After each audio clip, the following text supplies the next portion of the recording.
holistic, multifaceted approach. No part of your well-being is left behind.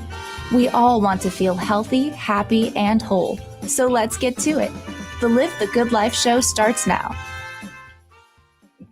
Hello, everyone. Welcome to Live the Good Life show. I'm your host today, Sabrina Wright, and today I'm super excited to have a conversation with my guest, Sherrie Tennessee. Today we're talking about the new wave of wellness. And after last year, there's a new interest in wellness and the beneficial impact from adding wellness into our everyday routine. I'm sure you're wondering how to manage all of that and how to manage family responsibilities, work responsibilities, and just daily life. Well, my guest today, Sherrie Tennessee, is a director of education. She has over 20 years of experience in the spa and wellness field. She's recognized as a world-class speaker, a seasoned consultant, a trainer, a wellness coach, and if you will, a wellness mixologist. This I want to know more about, Miss Sherrie. She's also an author, and she's designed, developed, and facilitated training programs for a variety of spa locations, including Sandals Resorts International. Miss Tennessee has a BS in biology, an MBA specializing in marketing and entrepreneurship, and recently completed a graduate program certification training in integrative health and wellness. So please put your hands together and welcome my guest, Sherrie Tennessee. Hi, Sherrie. Hi, it's actually Sherrie. It's the French version. Oh, I like that even better. I love it, Sherrie. I love it. So glad that you're here with me today. So happy to be here, Sabrina. Thank you for the invitation. And I love talking about wellness and how we can incorporate it in. So yay. Sure. So wellness, as many of us in the industry know, it's an active pursuit of activities, choices, and lifestyles that lead to a state of holistic health, right? And first and foremost, it's important to understand that wellness is not a passive or a static state. It's really an active pursuit. And secondly, it's holistic health that you're pursuing, right? Absolutely. And it's really interesting. If you look at like the World Health Organization or the Global Wellness Institute and their definition that talks about, freedom from disease and infirmity and focusing on health and well-being, that definition actually is from like the 1940s when we were first being introduced to this concept of wellness. And if you go to both of those sites today, that definition is still there.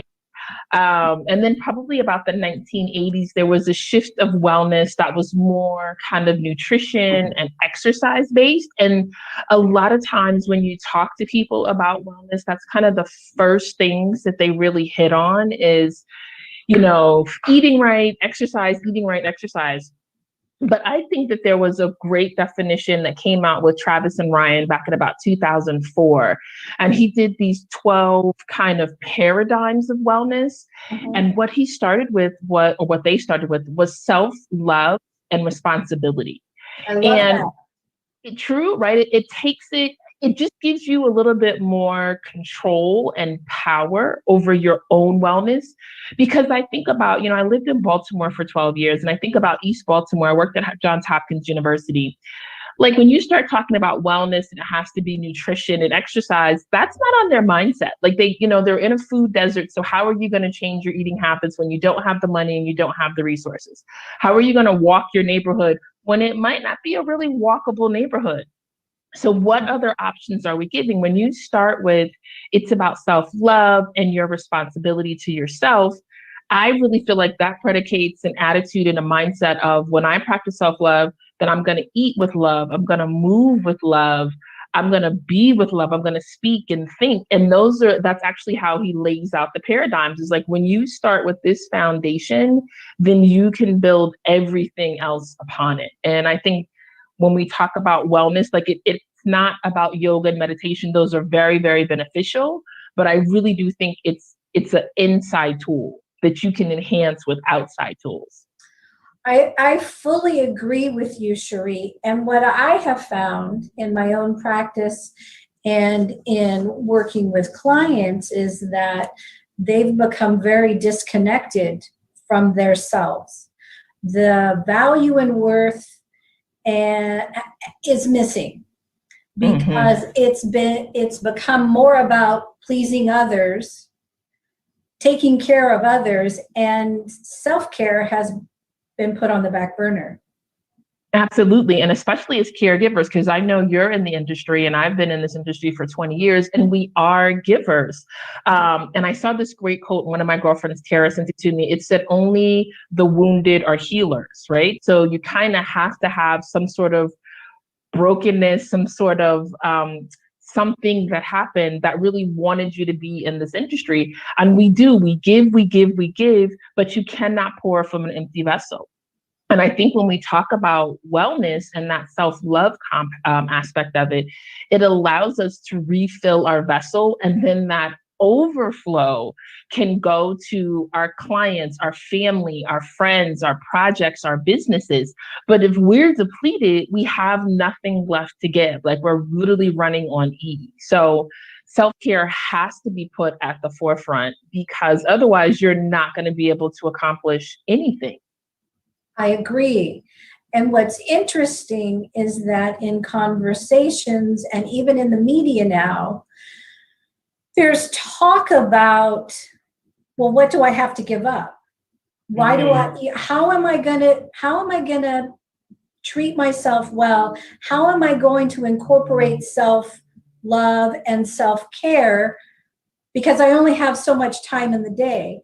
What do I have to give up? And so we come from a mindset of lack instead of abundance.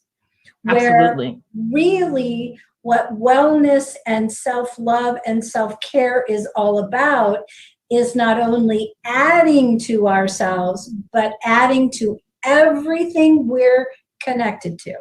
Absolutely. I think the other thing that's a challenge is people have a misconception. When you say wellness, it's like, oh, I'm going to go take a retreat. Or when I go on vacation to the mountains or to the beach, then I'm going to practice wellness. Then I'm going to be mindful. And there's a great quote by Eckhart Tolle that one mindful breath is meditation. So if when we have these crazy busy lives, especially working from home, so we're teacher, we're parent, we're cook, we're cleaner, and we're boss. So we may not have that time to kind of get away, but you do have 30 seconds to sit and just take a breath in and out, to be present in the moment, to bend over and touch your toes and stretch back, or maybe go sit outside for 5 minutes. All of that is a practice in self-care, and all of that is wellness. Like, it doesn't have to be, let me put on my expensive yoga pants, or let me go to this biking class, or let me plan this 2-week vacation and then I'll do it, or that equates to it. I sit here in my chair, I take my breaths, I get up in the morning, I go sit on my balcony or my deck area, I'm reading, I'm writing, I'm looking at the sun. And that is wellness, because it's refilling me, it's getting me ready for my day. So I think we have to reframe wellness, that it's not something outside or a class or someplace you have to go or someplace you have to be, that it's all embodied within you. And you can practice it every day, all day, as you can. Exactly. I love that you start your day that way.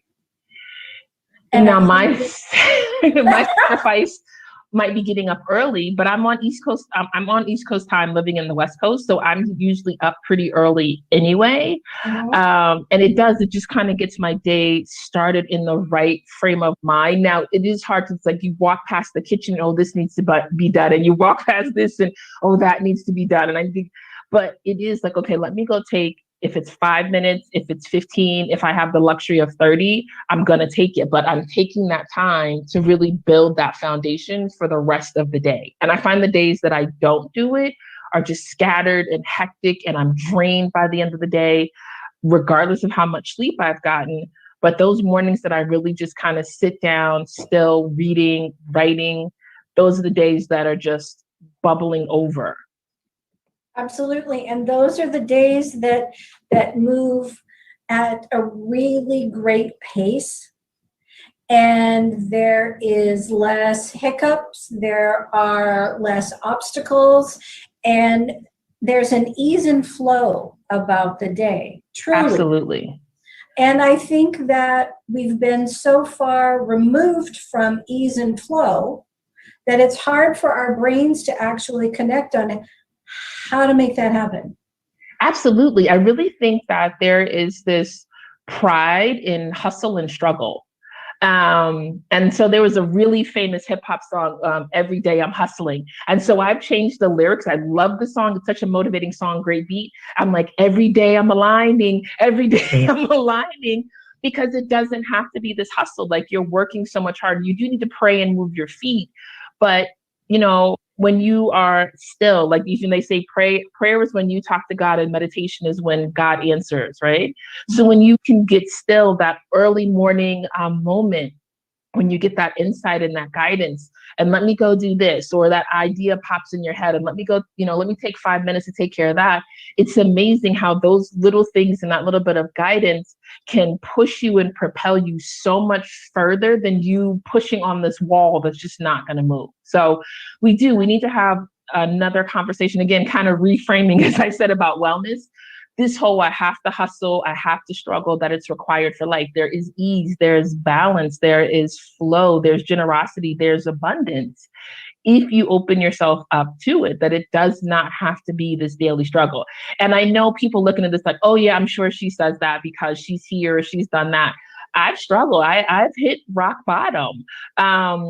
I understand what that's like. I was probably 2 weeks from being homeless, but thank God for my parents. And, I know as a single parent, there were some days that my son had much bigger meals than I did.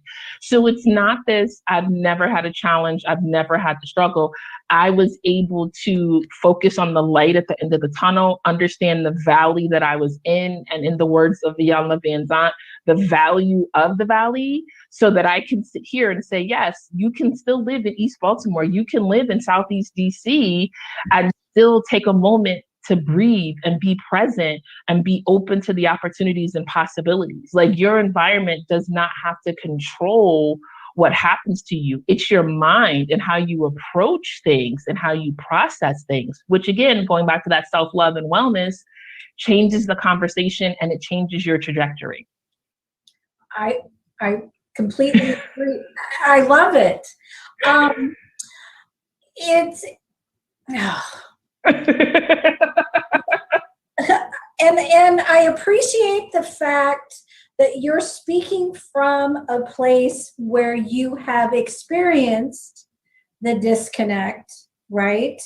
And you've also experienced the work needed to reconnect, and then to invest in yourself, to fill yourself up, to love yourself, and to experience the change in your wellness. So absolutely, you speak from experience. Oh, yes. I feel like, you have theory, and I'm a huge fan of theory. If you've ever been to one of my classes, I'm stating quotes and stats, but I do bring that first-hand experience. And, I'm always like, God didn't bring me this far to leave me. And like, the birds are taken care of, the gators are taken care of. I lived in Florida for many years too. If they're taken care of, then I'm going to trust that I'm going to be taken care of as well. But what is it that I need to do, or what is it that I can do to help facilitate it? And I'll tell you what's really interesting. Back in 2019, I had been in the spa industry probably about 19 years by that time, and I was working for this 5-star Forbes brand as a director of spa and wellness, and I'm selling $1,000 packages, and people are coming in for massage and facials and all these wellness experiences, and I ended up in the ER due to stress. And it put such a pause on everything, and I said, I'm not living the message that I know that I should be doing. Like, it's kind of like I would tell massage therapists, like, don't come and greet your client and your shoulder touches your ear, because the client is not going to listen to anything you say because you're not living your message. And I have to say, I had a real wake up call. That was probably end of April 2019. And I said, I have to reframe this. I really have to look at it. And that was my focus from 2019. And then, of course, all of that was highlighted in 2020. I just kind of had a year in advance of, how do I take better care of myself? What is it that I need to do in the moment? How do I prioritize everything that I'm doing? And again, it was just this wake up call and this real life experience where we're in this industry and we're giving and giving and giving. But are we taking care of ourselves and living the message that we're trying to convey in those treatment rooms and, in whatever locations that we are? So yeah, the messages keep coming. Exactly. Well, right now, we're going to take a break. Okay. And Sherrie, when we come back, I want to talk a little bit more about how we connect the thought process, right, of wellness to self-love.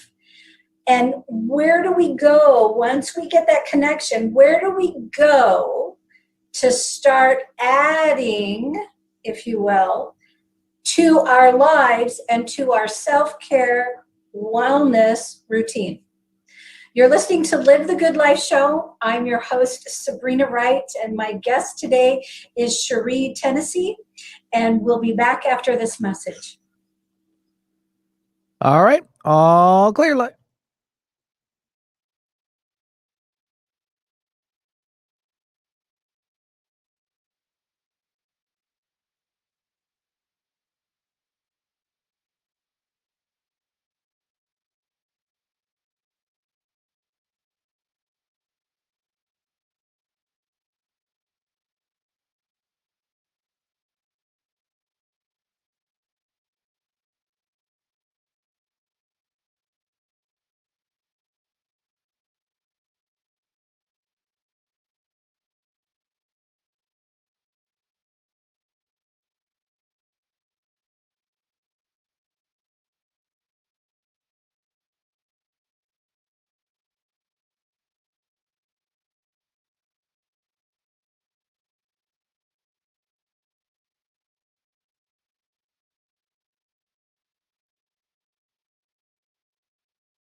Yep. And I'm going to hold you to that there, Sabrina. I'm going to bring you back on, okay?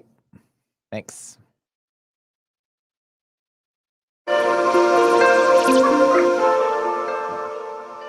Welcome back, everyone. You're listening to Live the Good Life Show. My name is Sabrina Wright, and today we're talking about wellness and welcoming you back to focusing on your wellness.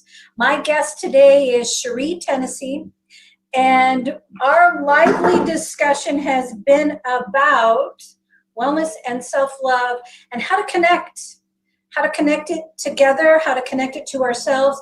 And when we do connect it, how do we move forward? So Sherrie, I need to ask you, Sure. how are wellness and self-love really connected? I mean, I felt that self-love was key to wellness. I mean, I saw this great quote. Oh, I think I was like in the right before my divorce, and it says, "You attract to your level of self-esteem." And I burst into tears because it just really hit my soul. And when we practice self-love, that self-care, it changes just your DNA, I feel like almost. When you come from this place of I'm enough and I'm worthy and I deserve it because just because I woke up this morning, I deserve it. Not because I'm hustling for approval or because I did this or because I did that. It is that you woke up this morning makes you deserving. And that is a really hard lesson. I'm going to be transparent here. I wasn't feeling that way probably 2 years ago. And I found a great therapist. And I said, I went and I said, here's my list. Like, I want to work on my self-worth, my self-love, and showing up and knowing that I'm enough. And that has been about a year journey. And it was like peeling back all the layers. I had childhood trauma that just kind of diluted and kind of darkened my self-image, life, trying to appease and please family and friends and showing up and how people think you should show up. And if you call my mom right now, she will tell you that's not her youngest daughter. Like, I'm like, all right, I'm moving to Miami. Yep, I'm taking your grandson to Jamaica. Oh yeah, we're moving to Vegas. But it's like, I have to live my life for me. And if I get that, if I knew 2018, I was moving to Vegas. I didn't know how, I didn't know why, I didn't know how it was going to come together. But I came here in 2018 for a spa show and I said, I think I want to live here. And things just opened up and transitioned in ways that I had no clue. And I think when you can really love yourself, then you listen to that inner voice of guidance. Now, is that mean girl in there too? Absolutely. That inner critic. Yeah. That inferiority complex, all of it. But she and I sit down and we have a conversation because it serves a purpose. Like, that is, to keep us safe. And, it also keeps us limited and it sometimes keeps us stuck, as you said. Mm-hmm. And I think when you really can come from that space of being enough and being deserving just because, not because of anything else you've done, then that allows you to move with just a higher grace and a higher intention and a higher space. Like, the moves that I've made, no one else understood. When I told my parents, and they're always the last to know because they love me, and that's where that inner critic came from. And like, why would you do this? That makes no sense. So they're usually the last to know. But by the time I tell them, like, I know where I'm living, I know what I'm doing, like, everything is stacked up because I'm going to have to explain it and justify it. And I feel sad about that, but it gives me the time to kind of work through it. But I've leaped so many times, leaped into careers, I've leaped into countries, I've leaped into opportunities, and I've always landed on my feet. Always. And when you trust that, you will. So I really think when we talk about wellness, it is that foundation of self-love, which allows you to listen to that voice. It allows you to leap. It allows you to really get out of that box that sometimes we just put ourselves in, and just trusting that it's all going to work out for your highest good.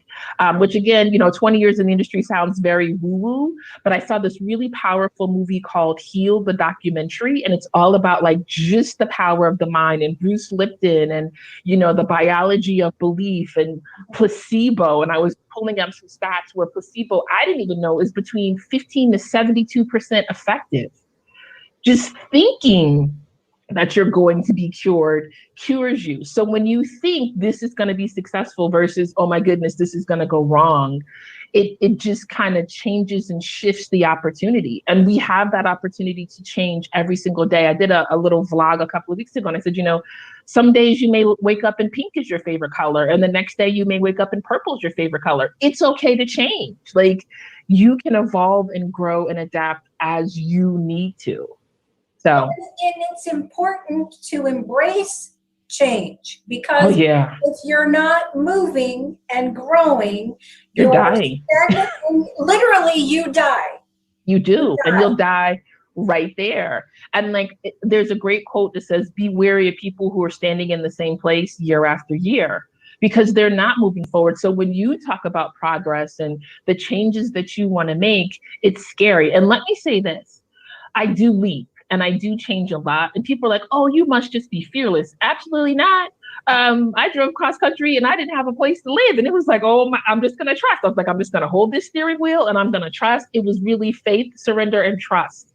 And I literally bought a house in 3 weeks, which is unheard of, especially in this market. But it just came together. And I said, you know what? I'm not in control. What I can control is my mindset, my approach, and the steering wheel and the gas pedal. And that's what I'm going to focus on, and looking at the scenery and not focusing on the destination, but the journey. Exactly. And quite frankly, for anybody else out there, it doesn't need to make sense for your circle of influence, for your family, just so long as it resonates with you as an individual. That's what's most important. Absolutely, because God put it on your heart, not theirs. And what I will also say, if you go back and look, as I've gotten older, I don't know about you, I turned into a big history buff. So like, I love the History Channel. And I believe the day that Thomas Edison turned in the phone patent, there were 3 others submitted that same week. Wow.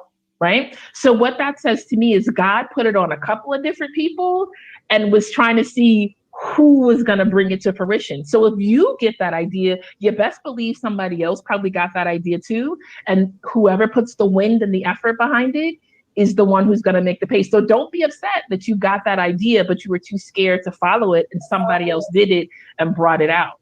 Right? So, and how many times, I can say it's happened to me a couple of times where I've not followed through on it. And that's taken me a huge detour. Mm-hmm. All the way around. All the way around. And it's like I needed to heal from some other opportunities and some words that had been spoken over me and things like that, where I allowed someone else's approval to dictate my follow through. Oh gosh, I know, right? And so it's like tough. This big circle. That you could have circumvented. But I'll tell you what, there was a great study talking about people in that integrative health class. We had to do kind of a death doula, like how do you prepare for death? And there was just a lot of studies and a lot of information. It was an intense week. But the research showed on your deathbed, people were thinking more about the things that they didn't do than what they did. Those regrets of maybe I should have tried that, or maybe, if I had only, and that's what's in your mind. So for me, I'm like, I'd rather leap. And even if I fail or fall or, get scuffed up, at least it's not, well, what if I had tried? What would have happened if I did? And that for me, like, it makes me a little bit more comfortable leaping because I've had such success. Have I failed? Yes. I lost the business in 2009, but do I regret launching the business? Absolutely not. Moving to Miami, moving to the Caribbean, all of those have worked out. And it's not me sitting somewhere like, what if I had tried? So, just that little, I'm not the jumper that I was. I'm definitely more of a toe dipper. But still taking that action, even if it's a micro action where you have this idea of this big, dream, it can be daunting and overwhelming, right? But what is a little action you can do? Can you go research it? Can you go look at this? Can you think about this aspect of it? Can you write it down? And all of those little steps get you closer to that ultimate big goal. And it makes it a little bit less frightening and a little bit more digestible. Absolutely. And the thing is, nothing really can happen overnight. So the thought that percolates, the joy and the next project that's percolating within inside you is going to take small, consistent steps to get you there. And before you know it, here it is, Eureka. right? You're It's there. like the way that this year has just ticked by consistently, and it's going to be the middle of 2021. And I don't know what happened, but it's one of those things. And my girlfriends, my girlfriends are so funny to me because, I was talking to one the other night and I don't really have any new girlfriends. Like my girlfriends I've known for 10, 15, 20, 30 years. And they all say the same thing. They're like, oh my God, when I talk to you, I get exhausted. Cause I'm like, yeah, I did 3 podcasts. I had 2 articles, But one of my girlfriends sent me this great video and he said, those who are busy, productive, and joyous are more joyous, and they live 100 lives in one life. Exactly. Versus those who are kind of like, I don't know, like you're kind of killing yourself when you don't take those moves and those risks and kind of listen to what's in your heart. And are there times where you can't because of life and just, things that are happening beyond your control? Absolutely. 2020 was a perfect example of that, right? Where things were just beyond our control. But maybe it's a dream deferred, right? It's delayed until a certain point. And I love seeing like the 97-year-old who graduated from high school, or the 71-year-old who graduated from veterinary school so he could take care of stray dogs, or, all these individuals. And I myself getting ready to go back to graduate school at a later stage than probably most people in the program. Thankfully, no one has been like, why would you want to do that? Because they know I'm not going to listen. And I just don't surround myself with those kind of people. But there's not an expiration date on your dreams or your goals. Just because you are a certain age on the calendar doesn't mean that limits what your opportunities and your possibilities are. I mean, there's women that are becoming models in their 70s, and it's a dream they had carried for 50 years, right? And now is the time. So like, even if you just can't drop everything and move cross country like I did, and it was a tough decision, then what can you do? What research can you put in? What effort can you, how can you expand your knowledge so that when that door opens, you're ready to run through it? Exactly. Waiting does not mean you're standing still. Absolutely not. And you I can think be itching. people miss that. Right? You could be that inchworm. Like he gets to where he needs to go. It just might take a little bit longer than the rest. But there's no comparison. I feel like comparison is such a waste of energy. And when we talk about wellness, we have to put that down. We need to put down the judgment. We need to put down the comparison and embrace more like compassion and empathy. Because again, going back to that movie Heal, like those thoughts, that builds up toxicity in your body. Things like forgiveness versus the judgment, forgiving you for having that feeling, forgiving them, for whatever they may have done or not done in your story. But, it really is like, this is yours. So take care of it, and not, you can't compare yourself to someone else because you don't know what chapter they are in their life to what chapter you are.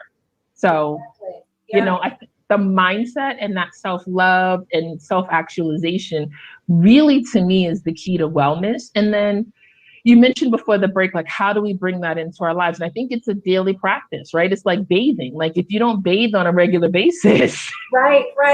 So hold that thought right there, because we're going to need to go to another break. But Sherrie, I know, right? Sherrie, if people want to get in contact with you, how do they do so?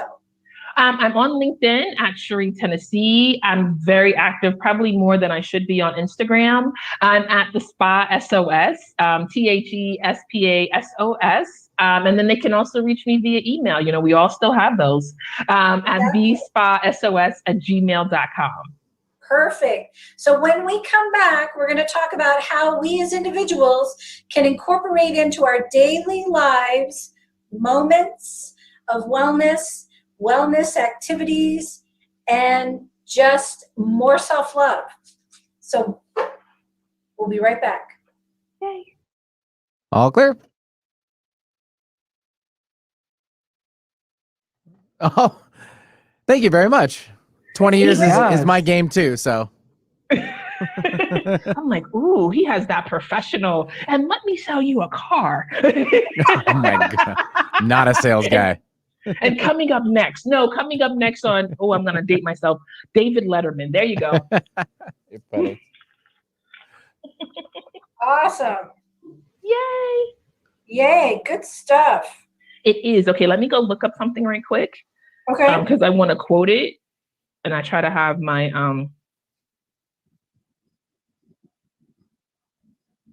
Could be like your show too. This week on the Sherrie Tennessee Show. Exactly, Rennie. Right. Exactly. Oh, it's because we got good microphones in here.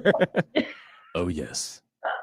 See, there you go. Oh, I'm dropping it on Once purpose. upon a though. time. Yeah, but I mean, like Morgan Freeman. Exactly. She's at Harvard. Okay. I just wanted to get my facts straight.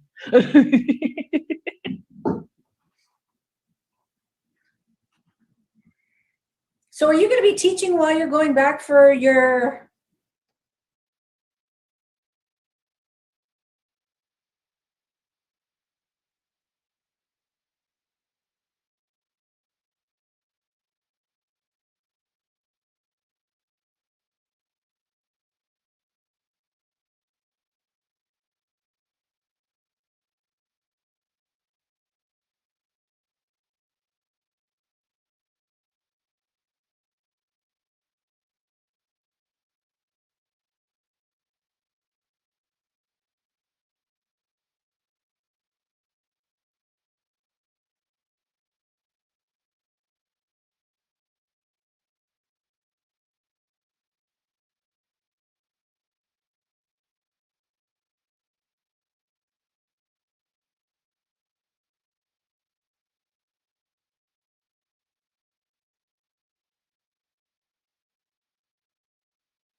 Yeah, we have about 30 seconds left in the break, so you're fine.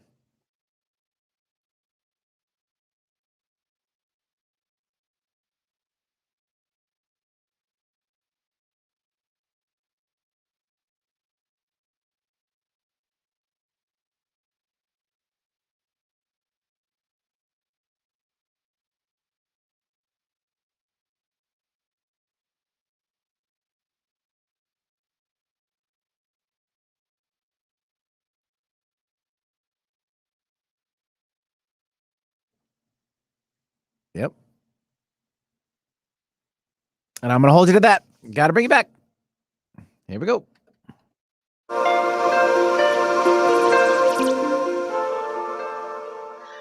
Welcome back, everyone, to Live the Good Life show. I'm your host, Sabrina Wright, and you can catch some of our past shows on my website, the Wright, WRIGHT balance.com, or you can catch them on transformationtalkradio.com. And today we're talking about welcoming us back to wellness and what wellness and self-love, when they're connected, what that does for us in our lives and what wellness really means day to day. Today's guest, Sherrie Tennessee, I got to thank you, my friend. And I've got to call you my friend. We have so many things that we are just so in sync with, and even our backgrounds are really relatively similar, though in different parts of the country, experiences. And as educators and students of life and coaches and advocates for wellness and health for everyone that we come in contact with, I'm just so honored and delighted to have you on the show today. It's been a pleasure. I'm so excited. It goes so quickly. I know it does. There's a couple of things. Tell me about wellness mixologist. Where did you get that? So, I have great friends. As I said, I don't really have any new friends. And I was telling my girlfriend, well, I've done massage and I really got this. I had the wonderful opportunity of being the director of education for Sandals Resorts International, Red Lane Spas. And I'm a researcher by heart. I have a BS in biology. I did cancer research at Hopkins and I worked at MedImmune, which is now AstraZeneca. So research is just like, I love to have the information. And I was getting ready to transition to the Caribbean. I said, well, what are they known for? What's coming so that we can incorporate that into the education, into the services? I want to be able to have that conversation. And the Caribbean was set to be like the wellness destination. That was probably back in 2014. And it really piqued my interest. So what is wellness? And then that had me exploring like the Global Wellness Institute and this whole concept of wellness travel, which is totally different than medical travel, right? Where people were traveling to have wellness experiences. And what better place than the Caribbean? Because you have, just indigenous fruits and plants, and you have the beach and a slower lifestyle and sketchy Wi-Fi, right? So that definitely takes you away from and out of the world. And I really have had an interest in wellness probably since about 2014 and kind of looked up those definitions. I recently did an article that's kind of being processed and reviewed, and it was looking at the lack of wellness for African-American women. And what's really interesting is that African-American women spend 9 times more, about $1 billion on spa, wellness, and beauty, or beauty and spa, right? But there's not this concept or real introduction of wellness services. African-American women also have a higher propensity for high blood pressure, trauma, PTSD, just a litany of issues that wellness practices can eliminate and reduce so that we don't have this same death rate. Like as I was doing the research, I would literally be crying like, oh my goodness, like 1 in 3 women have experienced some sort of childhood trauma or abuse, which leads to, thinking of epigenetics, to an increased propensity for disease, right? Because you've changed your DNA and that just puts you at a higher risk. And that's not woo-woo, that's science. So it really just kind of made me think of how do we make this more approachable for everyone, and especially for your highest spenders. Like if you look at any business and you look at who your highest spenders are, that's usually who you go after first. There are not organizations going after Black women in particular to share this insight on wellness. And that kind of really led me to this path. And how do we make it approachable? How do we make it applicable? As an educator, like I don't want to teach to the sky. Like I want to teach it so that when you hear this lesson from 12 to 1, at 1:15, you can go apply the information that I've shared. Absolutely. So when you think about how do you bring wellness into your life and you do these activities or you make these requests that are out of limits or out of reach, it makes it unrealistic. And I think of, and I hope I'm answering your question, but I think of Ellen Langer, who is the longest tenured professor at Harvard. And she did all these wonderful studies on mindfulness. And one of the ones that always sat with me coming from hospitality was the housekeepers, right? Like those are the hardest working folks in a hotel. Yes. And they had high blood pressure, hypertension, heart disease. And she said, well, why is that possible? You are literally on your feet and working 8 to 10 hours every single day, physical labor. But they didn't see it as exercise. It was just a job. So she went and did the study and brought them all in, really talked to them, showed them videos about how you do this lunge when you're vacuuming is exercise. And when you bend and do these squats, it's exercise. And it's this, it's this type of style and that type of style. And then she came back and their blood pressure was down. Their propensity for heart disease had all lowered because she changed their mindset in that what they were doing is exercise. She's done the same thing with like an older population where she took them out. They only played music from their times. The conversation was from their times. And they came back and they moved better. They could see better. A lot of the things that were bothering them were reduced or eliminated post. So when we talk about wellness, it really does go into the mindset. And we have got to get away from wellness is going to a yoga class or wellness is going someplace or having to do something. It's really about for that population who needs it the most, who has the highest death rate from preventable diseases. When you walk to the bus stop, that's exercise. when you sit for 10 seconds, because it might be a little tough to close your eyes on a bus because you might get got. Let's be realistic, right? But if you could close your eyes for 10 seconds on the bus and just take, a Dr. Weil breath where you breathe in for 4, you hold for 7, and you exhale for 8, that is meditation. That's going to lower your heart rate. That's going to lower your cortisol rate. That's going to, it's going to put you back in balance.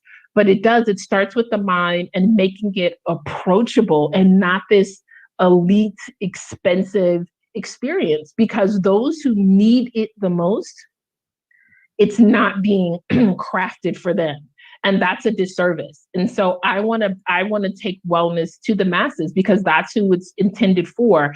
And there was a really great article, I told you I'm a researcher. Global Wellness Institute talks about how a lot of these wellness modalities have been kind of crafted to the West when they actually come from the East. When you look at yoga, there's roots in Egypt. When you look at meditation, when you look at chakra balancing, those things come from the East. And we've really kind of played it and made it where you have to have a certain look, you have to have a certain economic, socioeconomic status to be able to participate in it. When it was Black and brown people who created it are the same ones who are being neglected from it and need it the most. So I really want to make it so that it's not this elite experience, that you can do it no matter where you live, no matter how much you make, regardless of how you look. It is for everyone. Exactly. And I teach an injury prevention and self-care class. And part of that class is getting people to understand that you can craft your own personal self-care kit that is with you everywhere you go. And it's not all of this equipment. It's nothing big or grand. And you can incorporate self-care in moments, in minutes, and it's just a natural addition to everyday living. Absolutely. That enhances. And it's funny because I love the program that we did. And the last piece of it, it's actually the doctor who is, I believe it's the Wellness Institute, but it's a program that Walmart is actually putting together to incorporate wellness into just everyday life. And so one of the assignments that we had is like, you have these clients who have these conditions. How do you address them? And, they're like massage and yoga and cognitive, therapy. But again, if you're thinking about a certain demographic, they don't have access to that. So my thing was, let's talk about meditation, but let me give you a link on YouTube. Everybody has YouTube on their phone. Yep. Let's talk about yoga. There's actually a Black Girl Yoga YouTube channel that you can go to because you want representation. Like, it's not as effective when you don't have people doing it that look like you. Yeah. So again, it doesn't have to have a cost associated with it for you to put it in your toolkit. Like, it can be this free YouTube link. And there's a great site, I think it's called 7 Cups, that offers like free mental, free therapists. Now, it's not a long stretch of time, but it does introduce you to that, because one of the things that really is a barrier, if I'm going to put food on the table and pay the rent and pay electricity, I might not have enough money to pay for this therapist, but I know I need both. Which one is going to win? Shelter is going to win over that. So having these free resources that are effective, and it's, we perish for a lack of knowledge. I actually just put that in one of my articles, is to share this knowledge that you have these tools, you have these resources that can not enhance, save your life. Then let's make sure we're sharing that information. And then that can be incorporated into a daily practice that elevates everyone. It takes us to a whole nother level of consciousness, right? It is the age of Aquarius. I did go woo-woo right there, but but it is. So, you have the research, you have the passion, you have the knowledge. Let's spread it around. Exactly. I couldn't have said it more authentically or even more passionately. I adore your message, and I adore you. And Sherrie, this has been so great to have this conversation and to share these ideas and to be able to introduce you to my audience. Again, so how can people get connected with you?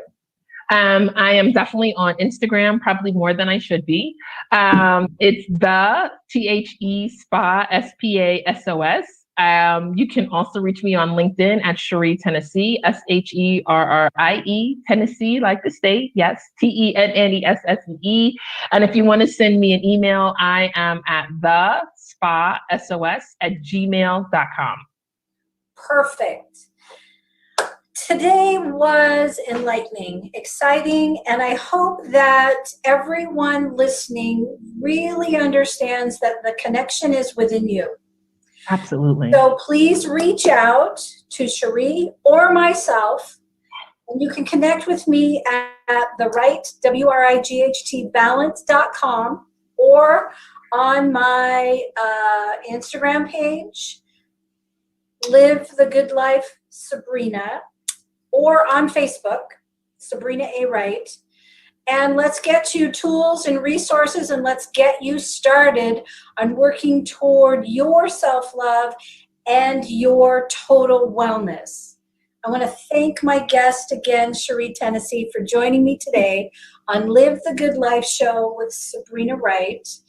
And we will see you next month. All right? Thanks, everyone. Have a fantastic day. All right. All clear, ladies. You're welcome.